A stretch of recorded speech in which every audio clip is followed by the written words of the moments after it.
नमो तस्स भगवतो अरहतो सम्मा सम्बुद्धस्स। नमो तस्स भगवतो अरहतो सम्मा सम्बुद्धस्स। नमो तस्स भगवतो अरहतो सम्मा सम्बुद्धस्स। विश्व शांतीदूत, विश्ववंदनीय, द लाइट ऑफ वर्ल्ड, या जगाचा प्रकाश, विश्वदीप, महान कारुणिक अरहत सम्यक संबुद्ध देवानंग पियदसी धम्मदायाद धम्म चक्रवर्ती महान सम्राट अशोक मौर्य, बोधिसत्व विश्वरत्न, the symbol of knowledge, the greatest Indian, the father of nation, या भारताचे संवैधानिक राष्ट्रपिता, खरा देशभक्त, जग बदलणारा बाप माणूस डॉक्टर बाबासाहेब आंबेडकर, या तीनही महामानवांना तिबार अभिवादन पंचांग प्रणाम करून उपस्थित सर्व श्रद्धाशील संपन्न बौद्ध उपासक तसेच उपासिकांना मंगलाची कामना करतो। सगळ्यांनी साधू साधू म्हणा। आज या ठिकाणी दिन विशेष म्हणून कर्मयोगी त्यागमूर्ती संत गाडगे बाबा यांच्या जयंतीच्या दिनाच्या निमित्तानं संत आणि नाही लागत त्यांचा अंत असं म्हटलं जातं। संत हा जो शब्द आहे हा संत शब्द पाली धम्मलिपीतला शब्द आहे। परित्तपाठ सूत्रामध्ये ये संता संत चित्ता, संत चित्ता म्हणजे शांत चित्ता। तर संत आणि ज्याचा लागत नाही अंत असं म्हटलं जातं। तर हा संत शब्द मुळातच पाली आहे। संत तुकोबारायांनी संत या शब्दाचा खूप सुंदर अर्थ सांगितलेला आहे।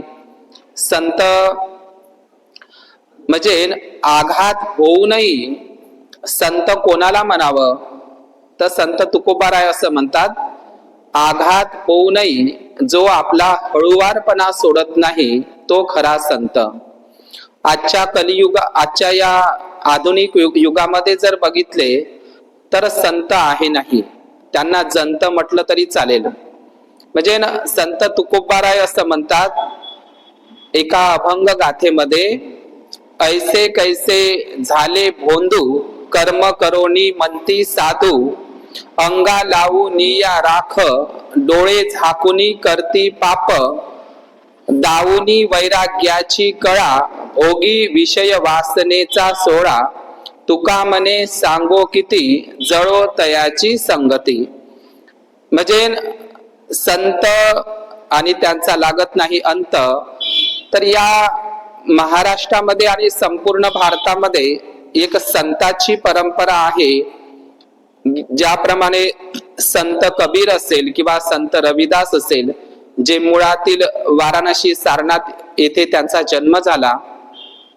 डॉक्टर बाबासाहेब आंबेडकरांच्या जे विचार आहे, डॉक्टर बाबासाहेब आंबेडकरांच्या विचारांवर सुद्धा संतांचा प्रभाव होता।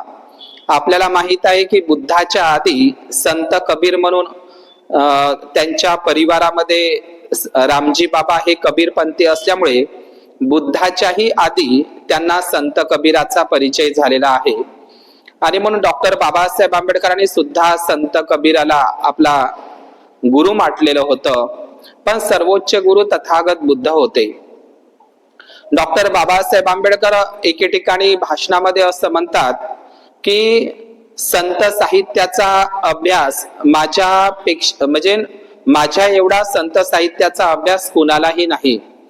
आणि संत साहित्याचा अभ्यास डॉक्टर बाबासाहेब आंबेडकरांना असताना त्यांनी जेव्हा मूकनायक नावाचं पहिलं पाक्षिक काढलं, तर त्या मूकनायक पाक्षिकाची सुरुवात, वर्तमानपत्राची सुरुवात संत तुकोबाराय संत तुकारामाच्या ओळीनं केलेल्या आहे।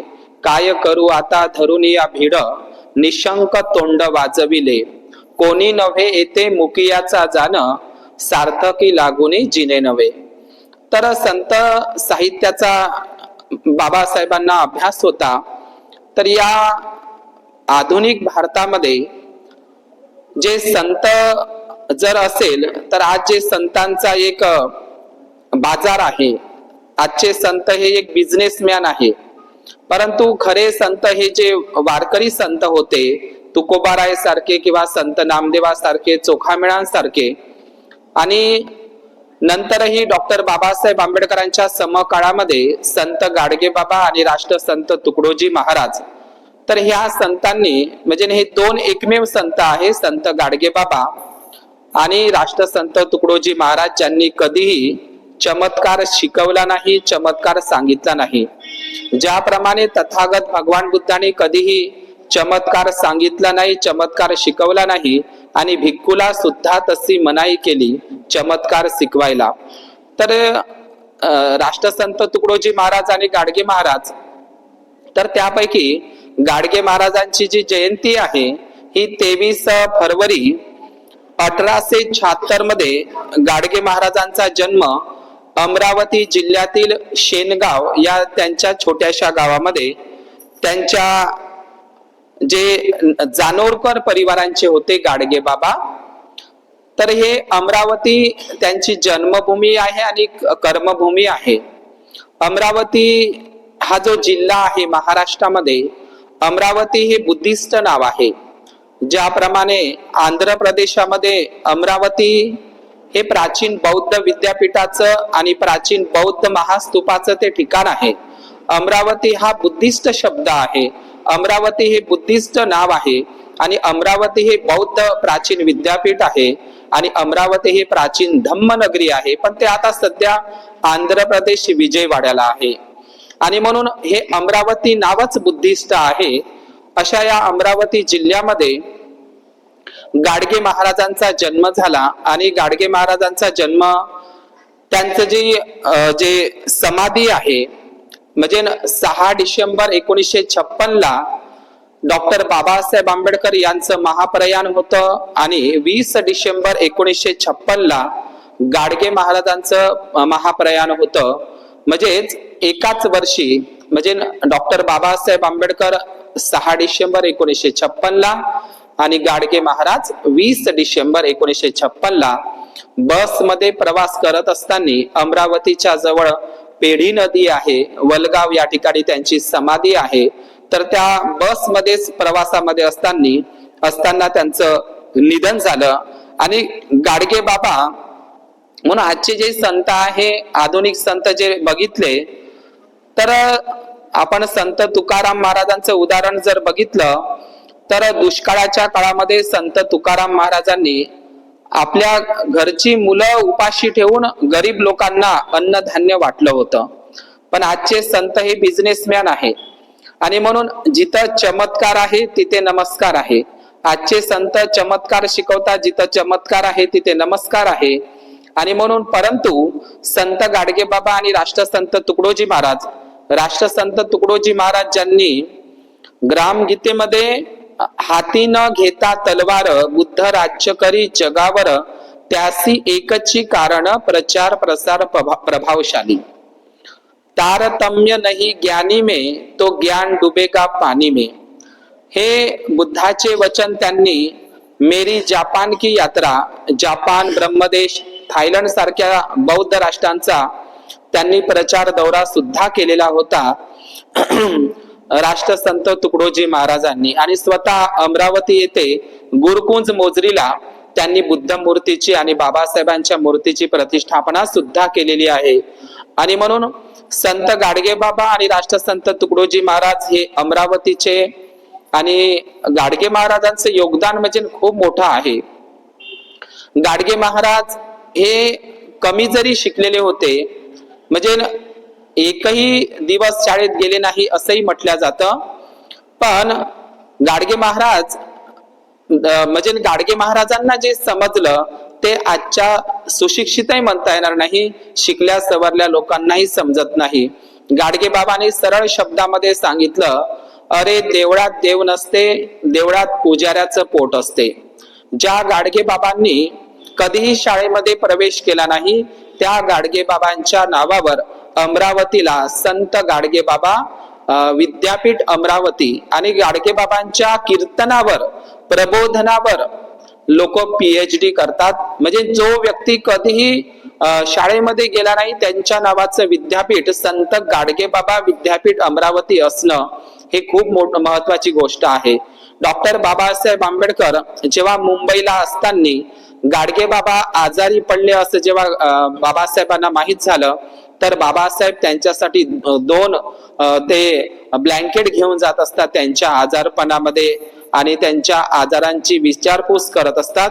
तर गाडगे बाबा यांना डॉक्टर बाबासाहेब आंबेडकरांना गाडगे महाराजांनी जे पंढरपूरला जे चोखामेळा वसतिगृह होतं किंवा चोखामेळा धर्मशाळा होती, हे त्यांच्या कीर्तनातून, प्रबोधनातून त्यांनी जो पैसा गोळा केला होता, त्याच्यामध्ये त्यांनी ते वसतिगृह तयार केलं होतं पंढरपूरला. ते पंढरपूरचं वसतिगृह संत चोखामेळा वसतिगृह हे डॉक्टर बाबासाहेब आंबेडकरांच्या त्यांना नावी करून दिलं. म्हणजे पीपल एज्युकेशन सोसायटी या शैक्षणिक संस्थेला बाबासाहेबांना त्यांनी दान केलेलं होतं. आणि गाडगे महाराजांचं कार्य म्हणजे गाडगे महाराजांचा पोशाख काही लोकांनी गाडगे महाराज आता गांधी हे स्वच्छतेचे जनक मानतात, परंतु आपण बुद्धाच्या काळामध्ये जर बघितलं तर सुनीत नावाचा एक स्वच्छता सफाई कामगार, सुनीत भंगी म्हणून आपण पाहत असतो. आणि नंतरच्या काळामध्ये गाडगे बाबा हे स्वच्छता अभियानाचे पहिले जनक आहे, पण गांधीजीला पुढे आणल्या जातात. केवळ संत गाडगे बाबा केवळ स्वच्छता अभियानाचे जनक नाही, त्यांच्या हातात केवळ लोकांनी झाडू आणि खराटाच दिलेला आहे, परंतु संत गाडगे बाबा दिवसभर साफसफाई करायचे, स्वच्छता करायची, गावं झाडायचे आणि तिथे दिवसभर ते गावाची साफसफाई करायचे आणि रात्रीच्या वेळेला लोकांच्या डोक्यातला अंधश्रद्धा, अंधविश्वास, जादूटोना, बुवाबाजी, कर्मकाठ, अंधश्रद्धेचा तो कचरा साफ करत होते प्रबोधनातून, कीर्तनातून. आणि गाडगे बाबा त्या ठिकाणी प्रबोधन करत असताना ते रात्रीला कधीही निघून जात होते. तर गाडगे बाबांचा तो उपक्रम होता. तर नंतरच्या कालखंडामध्ये गाडगे बाबांचं खूप मोठं योगदान आहे. एकदा गाडगे बाबांचं नेहमी अमरावती जिल्ह्यामध्ये ऋणमोचन नावाचं एक गाव आहे, तिथे नेहमी यात्रा भरत असते. तर गाडगे बाबा त्या ठिकाणी जायचे. एकदा गाडगे बाबांनी आपल्या प्रबोधनातून आणि सामाजिक कीर्तनातून त्यांनी जे पैसा जमा केला होता, त्याच्यामध्ये त्यांनी लुगडे घेतले होते आणि त्या ऋणमोचनच्या त्या गावामध्ये ते गरीब मुलींना किंवा गरीब महिलांना ते वाटत होते. तेवढ्यात काय झालं की गाडगे बाबांची जी मुलगी होती, आलोका नावाची मुलगी किंवा तिला अलका म्हणतात, तर ही त्या लाईनीमध्ये लागले होते ज्या ठिकाणी गाडगे बाबांनी पैसा जमा करून गरीब महिलांना, मुलींना ते साडी आणि लुगड्याचा वाटप त्या ठिकाणी चालू होता. तर गाडगे बाबाची मुलगी त्या लाईनीमध्ये लागली. तिला असं वाटलं की माझेच बाबा ते लुगड्याचा वाटप करत आहे, तर मला आधी मिळेल. परंतु गाडगे बाबांनी आपल्या मुलीला बाजूला केलं की अलोका हे तुझ्यासाठी नाही आहे. तर गाडगे महाराजांची ती मुलगी बाजूला झाली, आलोका. एकदा तर गाडगे महाराजांचे जावई त्यांच्या धर्मशाळेमध्ये, त्यांच्या आश्रमामध्ये येऊन राहू लागले. तर तेव्हा गाडगे महाराजांनी त्यांच्या जावयाला सुद्धा फटकारलं की या ठिकाणी हे अनाथालय आहे, जे निराश्रित आहे, निराधार आहे, अशा लोकांसाठी हे उभं केलेलं हे धर्मशाळा आहे. गाडगे बाबांचा जेव्हा एक जो गोविंदा नावाचा मुलगा, एकदा गाडगे महाराजांचं कीर्तन चालू असताना कोणीतरी त्यांच्या कानामध्ये येऊन निरोप सांगितला की गाडगे महाराज, आपला गोविंदा नावाचा मुलगा खूप दिवसापासून आजारी होता आणि तो मरण पावलेला आहे. आपण त्यांच्या अंतिम संस्कार, अंतिम विधीला चालावं. पण गाडगे बाबा त्यावेळी सुद्धा समाज प्रबोधन करत असतात, लोकांना अंधश्रद्धेतून काढत असतात. तर गाडगे महाराज त्यावेळी काय म्हणतात त्यांच्या कीर्तनातून, असे मेले कोट्यानु कोटी, काय रडत बसू मी ऐकल्यासाठी. तर गाडगे बाबा आयुष्यभर पंढरपूरला गेले, पण त्यांनी कधीही पंढरपूरच्या विठोबाच्या पायावर चरणावर कधीही डोकं ठेवलं नाही आणि पंढरपूरच्या मंदिरात कधीही प्रवेश केला नाही. दिवसभर ते पंढरपूरचा केरकचरा स्वच्छ करायचे आणि रात्रीला कीर्तनातून, समाज प्रबोधनातून, लोकांना अंधश्रद्धेतून, अंधविश्वासातून, कर्मकांडातून, पाखंडवादातून आणि दैवतातून ते काढत होते. आणि गाडगे बाबा नेहमीच सांगायचे, अरे देवळात देव नसते रे, पुजाऱ्याचं पोट असते. हे गाडगे बाबांनी सांगून गेले आहे. नवसे सायासे पोरे होती, मग का करणे लागे पती. देवाच्या, देवीच्या, बुवाच्या, बाबाच्या आणि महाराजाच्या नवसानं जर पोरं होत असतील तर नवरा करायची गरजच नाही. एवढ्या साध्या सोप्या भाषेमध्ये गाडगे बाबांनी समाज प्रबोधन केलेलं आहे. गाडगे बाबांनी श्राद्ध पक्ष आणि पिंडदानाच्या संदर्भात सुद्धा त्यांनी प्रहार केलेला आहे. जसं संत तुकोबारायांनी सुद्धा भुके नवे अन्न, मेल्यावर पिंडदान, जिवंतपणी आई बापांचा, आई वडिलांचा छळ करायचा आणि मेल्यावर त्यांना, आई वडिलांना कावळ्याच्या रूपामध्ये त्यांना पिंडदान, श्राद्ध करायचं, पत्रावळी ठेवायची, याला विरोध सुद्धा गाडगे महाराजांनी केला. एकदा काय झालं की ऋणमोचनच्या यात्रेमध्ये एक ब्राह्मण त्या ठिकाणी नदीच्या काठावर पत्रावळी त्यांनी सजवलेली होती आणि त्या ठिकाणी असे भाताचे गोळे त्या ठिकाणी ठेवलेले होते. तर गाडगे महाराज त्या ठिकाणी गेले आणि त्या नदीच्या काठावर त्या ब्राह्मणाने जी पूजा मांडली होती, आत्म्याच्या शांतीसाठी कोणीतरी कावळ्याच्या रूपामध्ये मृत व्यक्ती येत असतो आणि त्या घासाला, त्या पत्रावळीला शिवत असतो, अशी जी अंधश्रद्धा आहे, आत्मा नावाची प्रोसेस बुद्धाने नाकारलेली आहे आणि गाडगे महाराजांनी सुद्धा आत्मा नावाची प्रोसेस नाकारलेली आहे.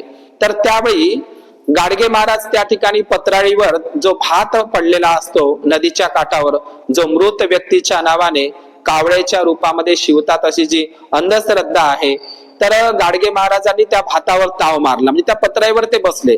तेवढ्यात तो ब्राह्मण सेंडीवाला तो चिल्लावला की त्या मृत व्यक्तीसाठी हे श्राद्ध पिंड ठेवलेलं आहे. आपल्याला माहित आहे सगळ्यात मोठं पिंडदान भारतातलं महाबोधी महाविहाराला होते, बोधगयाला. बौद्ध धर्मामध्ये पिंडपात आहे पण पिंडदान नाही.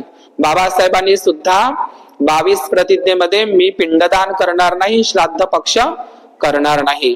आणि कबीरानं सुद्धा सांगितलं आहे, जत्रा में पत्थर बिठाया, तीर्थ बनाया पाणी, दुनिया भई दिवानी, कर रहे हैं पैसों की धुलदानी.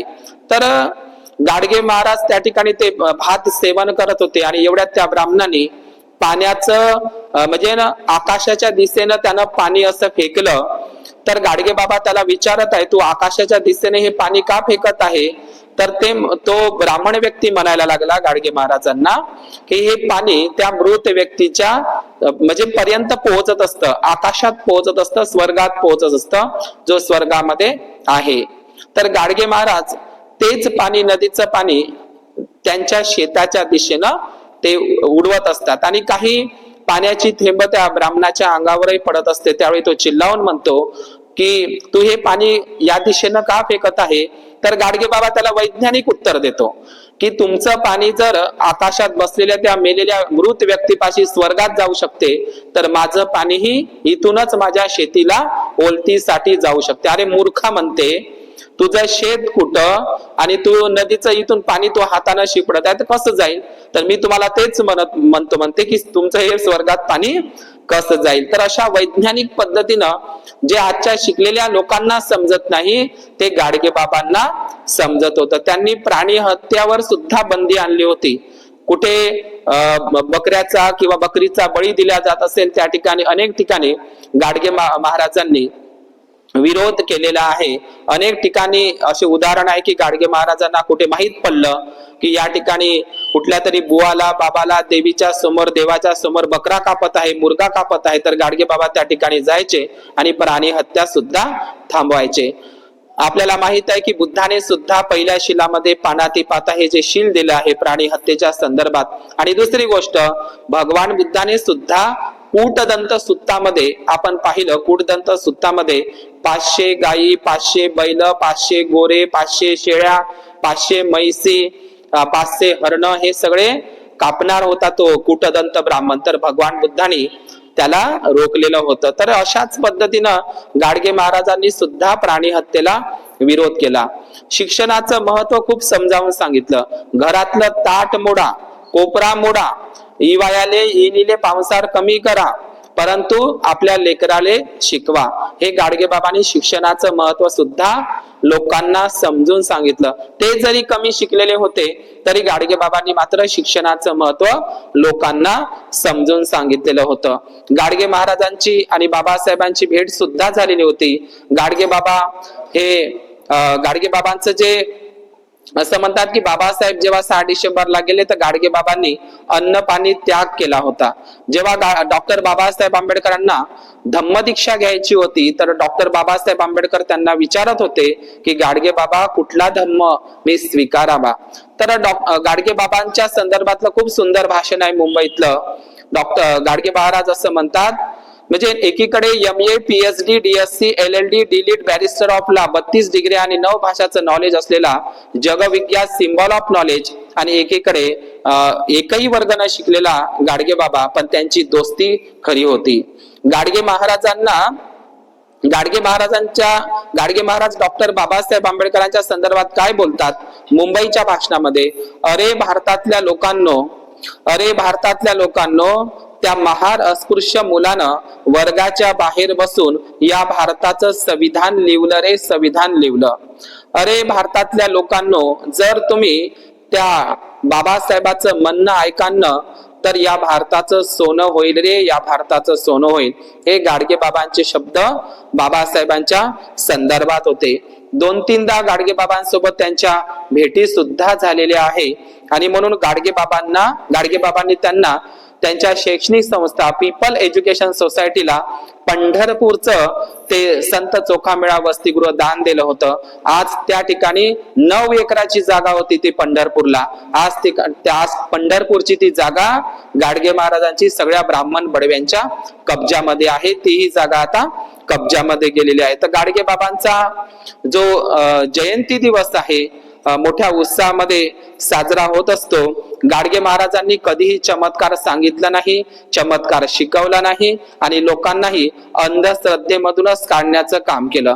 म्हणजे त्यांच्यावर तुकोबाराय आणि संत कबीराच्या विचाराचा प्रभाव होता आणि म्हणूनच लोक गाडगे बाबांच्या समाधीकडं म्हणजे मंदिराकडं आणि राष्ट्रसंत तुकडोजी महाराजांच्या मंदिराकडं गर्दी कमी असते, कारण त्यांनी कधी चमत्कार शिकवला नाही. पण लोकांना चमत्कारी संत पाहिजे. आज महाराष्ट्रामध्ये जेवढे काही उघडे नागडे संत आहे तर ते संत तुम्हाला माहित आहे, एक तर गांजेवाले संत आहे, नाहीतर मग ते मटकावाले संत आहे. तर अर्धे आधी तर मटकावालेच आहे, म्हणजे लोक मटका लावायला जातात, जुगार लावायला जातात, आकडा मारायला जातात. तर असे संत कधीच होणार नाही. राष्ट्रसंत तुकडोजी महाराज आणि गाडगे बाबा यांचं काम खूप मोठं योगदान आहे. तर गाडगे महाराजांची एक कविता आजच्या प्रसंगी मी वाचतो आणि या ठिकाणी थांबतो. देवळात जाऊ नका, मूर्तीपूजा करू नका, सावकाराचे कर्ज काढू नका, अडाणी राहू नका, पोथी पुराण मंत्र तंत्र देवदेवस्की चमत्कार असल्या गोष्टीवर विश्वास ठेवू नका. तर गाडगे बाबांची देवळात देव नसते रे, पुजाऱ्याचं पोट असते रे, हे खूप महत्वाचं वाक्य आहे गाडगे महाराजाचं. पण त्यांची कविता आहे ती मी आजच्या 23 फरवरीच्या या जयंतीच्या दिनानिमित्त ती मी वाचतो. या ठिकाणी थांबतो. गाडगे महाराज यांची कविता. किती पूजला देव तरी देव अजून पावला नाही, किती पूजला देव तरी देव अजून पावला नाही, कुठं राहतो कुणास ठाऊक अजून पर्यंत धावला नाही. मंदिरासमोर लुटली इज्जत हा बघत बसला पोरीला, मंदिरासमोर लुटली इज्जत हा बघत बसला पोरीला, रक्षण करतो मनाला अन स्वतःच गेला चोरीला. हातात असून धारदार शस्त्र, हातात असून धारदार शस्त्र, कधी चोरा मागे धावला नाही, कुठं राहतो कुणास ठाऊक अजून पर्यंत घावला नाही. घावला नाही म्हणजे भेटला नाही किंवा सापडला नाही. घावला हा शब्द वराठी भाषेतला आहे. सगळं काही तोच देतो, तोच पुरवतो सगळ्यांची हौस, सगळं काही तोच देतो, तोच पुरवतो सगळ्यांची हौस. शेतकरी बघतो आभाळाकडं, मग गेला कुठं पाऊस. खूप केलं हरी हरी तरी मुखात कधी मावला नाही, खूप केलं हरी हरी तरी मुखात कधी मावला नाही, कुठं राहतो कुणास ठाऊक अजूनपर्यंत घावला नाही. कधी स्वतःच राहून उपाशी भूक त्याची भागवली, हा म्हणे नैवेद्यावर थोडी साखर का नाही मागवली. आहार त्याचा वाढत गेला आहार त्याचा वाढत गेला, कधी एका बकऱ्यावर भागला नाही, कधी एका बकऱ्यावर भागला नाही, कुठं राहतो कुणास ठाऊक अजूनपर्यंत घावला नाही. आंघोळ करतो दुधाने जणू सगळ्याच गायी त्याच्या बापाच्या. आंघोळ करतो दुधाने जणू सगळ्याच गायी त्याच्या बापाच्या. तोच घागरी भरतो म्हणे पुण्य अन पापाच्या. पाप पुण्याचा हिशोब त्यानं कधी दावला नाही, कुठं राहतो कुणास ठाऊक अजूनपर्यंत घावला नाही, कुठं राहतो कुणास ठाऊक अजूनपर्यंत घावला नाही. म्हणजेच देवळात देव नसते, पुजाऱ्याचं ब्राह्मण पुजाऱ्याचं पोट असते. देव कुठं पहा म्हणते, माणसात शोधा, गरीब व्यक्तीत शोधा. म्हणजे जे का रंजले गांजले त्यासी म्हणे जो आपले, तोची साधू ओळखावा देव तेथेची जाणावा. तर हे म्हणजे आणखी तुकोबारायाचं एक वचन आहे की जगाच्या कल्याणा संतांच्या विभूती, जगाच्या कल्याणा संतांच्या विभूती, देह कष्टविती परोपकारी. बुडते हे जन डोळा पाहावीन म्हणून कळवळा येत असते. तर संत गाडगे बाबा यांच्या जयंतीच्या निमित्तानं आज सगळ्यांना मी शुभेच्छा देतो, मंगल कामना करतो. सर्वांना कर्मयोगी त्यागमूर्ती संत गाडगे बाबा यांच्या जयंती महोत्सवाच्या सर्वांना सदिच्छा देतो. भवतु सब्बमंगल, भवतु सब्बमंगलम.